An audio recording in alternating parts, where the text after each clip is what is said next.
Que vous évoquez comme tous les jours, mon cher Félix Mathieu, mais là, c'est particulier. Les cigarettes électroniques sont-elles le moyen de sevrage ou alors un danger qui en remplace un autre? Je vous avoue que j'ai cette discussion depuis des années au quotidien, y compris avec des professionnels. C'est un débat qui n'est jamais tranché. J'espère que vous allez nous sauver ce matin.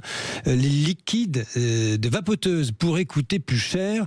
D'ailleurs, ça c'est autre chose encore si le projet de budget du gouvernement entre en vigueur, Félix. Ben oui, mais c'est aussi ça la justification, ces doutes, parce que vous savez que les petits flacons pourraient coûter 30 à 50 centimes de plus dès l'année prochaine. Le billet de 5 ne suffira plus. Très concrètement, il faudra ajouter des pièces jaunes pour pouvoir se l'acheter. Les députés s'étaient opposés pourtant à cette taxe vapotage en commission, mais le projet de budget du gouvernement qui revient aujourd'hui à l'Assemblée comporte bien cette mesure.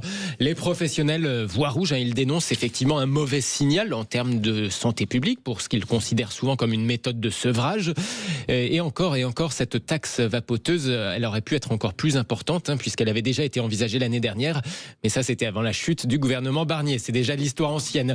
Autre mesure qui inquiète le secteur en ce moment, les sites de vente de produits pour vapoteuses par Internet s'acheminent vers une fermeture pure et simple, vu que le gouvernement veut interdire ces ventes en ligne, courues notamment pour l'entreprise, par exemple, Le Petit Vapoteur. C'est en Normandie, entreprise qui a basé son succès sur les ventes, justement, par Internet. 3000 emplois menacés à la clé tout de même. Vive la fiscalité galopante, c'est décidément une maladie française. Derrière ces menaces sur les cigarettes électroniques, il y a quand même l'enjeu de santé publique, Félix. Oui, depuis qu'elles sont apparues, on les a plutôt considérées effectivement comme un moyen de s'arrêter de fumer, une méthode de sevrage. Autrement dit, même si elles sont un peu nocives, quelque part, elles le sont tellement moins que les vraies cigarettes que ça vaudrait le coup quand même, si ça permet de s'en passer des vraies cigarettes, une sorte de moindre mal.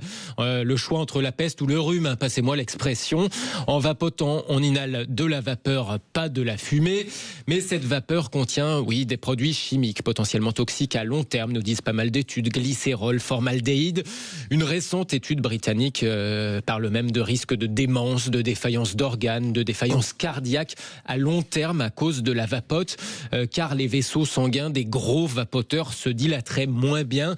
Cette étude concluait que la vapote serait préférable seulement à la condition d'être utilisée à court terme comme moyen de sevrage et non pas pour remplacer les vraies cigarettes à long terme de façon définitive.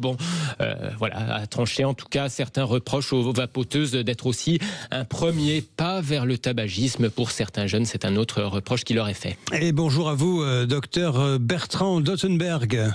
Bonjour. Bonjour à vous. Vous êtes tabacologue, pneumologue, président de l'association Paris sans tabac. Je vous avoue que je suis très, très curieux de vos éclairages ce matin, cher docteur Bertrand Dottenberg. Qu'est-ce que vous pensez de cette idée de taxe vapote? Ce qui me gêne principalement, c'est que la taxe vapote est prise dans le cadre des droits d'accise sur les produits du tabac, sur des produits nocifs. Donc on taxe les médicaments, pourquoi pas taxer la vape, mais pas au nom de quelque chose de nocif à la santé. Et moi, comme médecin, ce qui m'irrite beaucoup, c'est que ces taxes soient prises au nom d'un produit toxique à la santé, alors que c'est clairement le produit le plus utilisé pour l'arrêt du tabac. C'est un produit que je conseille dans mes consultations de tabacologie de façon très régulière et la plupart des patients l'arrêtent après 3 mois ou 6 mois. Je leur conseille de la garder 1 an dans la poche pour les soirées arrosées parce que c'est un moyen de préventif important pour la non-reprise du tabac la première année du sevrage. Donc c'est un produit d'arrêt et il faut étudier la vape comme on étudie les médicaments, avec rapport bénéfice-risque. Et pour moi, le bénéfice est infiniment supérieur au risque. Et les vapoteurs au long cours, il n'y en a pas tant que ça. En Europe, il y a autant d'ex-vapoteurs que de vapoteurs. Et la plupart des vapoteurs au long cours sont des gens qui font tabac et vape. Et l'avantage considérable de la vape par rapport au tabac, c'est que le tabac, par les pics brutaux de nicotine apportés, crée et favorise et maintient l'addiction, alors que la vape apportée de façon exclusive, de façon douce, est quelque chose qui permet de sortir de l'addiction dans 85% des cas. Félix Mathieu.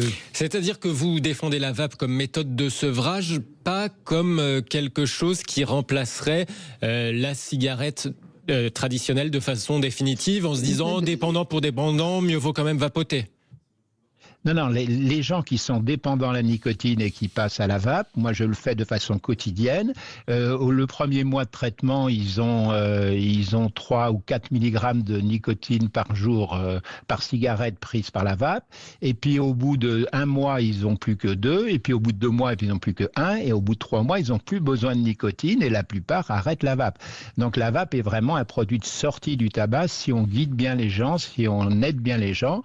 Et d'ailleurs, la première enquête qui avait été fait en 2013 par les vapoteurs montrait qu'au début, ils utilisaient du 18-20 mg par millilitre et après 3 mois, ils utilisaient du 3 ou du 6, c'est-à-dire spontanément, sans avoir vu de médecin, sans avoir rien.